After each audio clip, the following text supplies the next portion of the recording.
ఈ క్రమంలో పాకిస్తాన్ ఎలా విర్రవీగుతుందో కనుక మనం చూస్తే పాకిస్తాన్ చేష్టలు ఉడిగిపోయినటువంటి పరిస్థితుల్లో ఉంది. ఆర్థిక సంక్షోభంలో కొట్టుమిట్టాడుతున్న పరిస్థితుల్లో ఉగ్రవాదాన్ని ప్రేరేపిస్తోంది పాక్. అలా ప్రేరేపించి కొరివితో తల గోక్కున్నట్లే ఇప్పుడు భయంతో వణికిపోతున్నటువంటి పరిస్థితి. ఈ పరిస్థితి తెచ్చుకుంది స్వయాన తనంతట తానే తెచ్చుకుంది.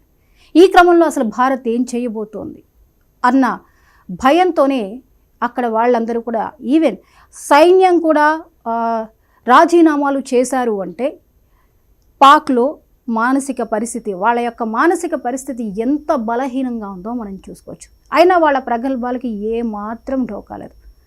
వాళ్ళు ఇంతగా భయపడడానికి కారణం ఏంటి? భారత ప్రభుత్వం ఆచితూచి అడుగు వేస్తుంది. ఎప్పుడు ఎక్కడ ఏం చేయాలి, ఎలా చేయాలి అనేది భారత్కి బాగా తెలుసు. వ్యూహరచన చేయడంలో భారత్ దిట్ట అని చెప్పొచ్చు. అందుకే శుతి మెత్తగా చేయాల్సింది తాను చేసుకుపోతోంది. అష్టదిగ్బంధనం చేసినట్లుగా పాక్ చేష్టలుడిగి ఉండిపోయేలా నిర్ణయాలు తీసుకుంటూ ముందుకు వెళ్తోంది. దానిలో మొదట తీసుకున్న నిర్ణయమే సింధు జలాల ఒప్పందం రద్దు.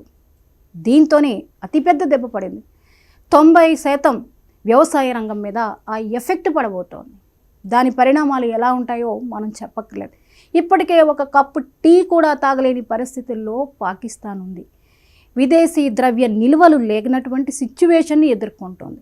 ఈ క్రమంలో కూడా యుద్ధాలకి రెడీ అన్నట్టుగా సవాలు విసిరే పరిస్థితి, తొడలు కొట్టే పరిస్థితుల్లో కనిపిస్తున్నారు. డిక్కీ బలిసిన కోడి చికెన్ షాప్ ముందర తొడగొట్టిందంట. సిచ్యువేషన్ ఇప్పుడు అట్లా ఉంది. ఇంత ఆర్థిక సంక్షోభం ఎదుర్కొంటున్న పాకిస్తాన్ ప్రగల్భాలు నోటి దురుసుకి ఏమాత్రం తగ్గట్ల. నోటి దురుసు మాత్రం ఒక రేంజ్లో మనకి కనిపిస్తోంది. అయితే వీళ్ళని భారత్ ఎలా ఎదుర్కోబోతోందో వారు అంచనా వేయలేనటువంటి పరిస్థితుల్లో ఉన్నారు. సైన్యమే బలహీనపడిన పరిస్థితుల్లో ఉంటే అసలు వీళ్ళు యుద్ధం ఎలా చేస్తారు? ఒక యుద్ధం వస్తే కనుక ఎలా ఎదుర్కోగలరు?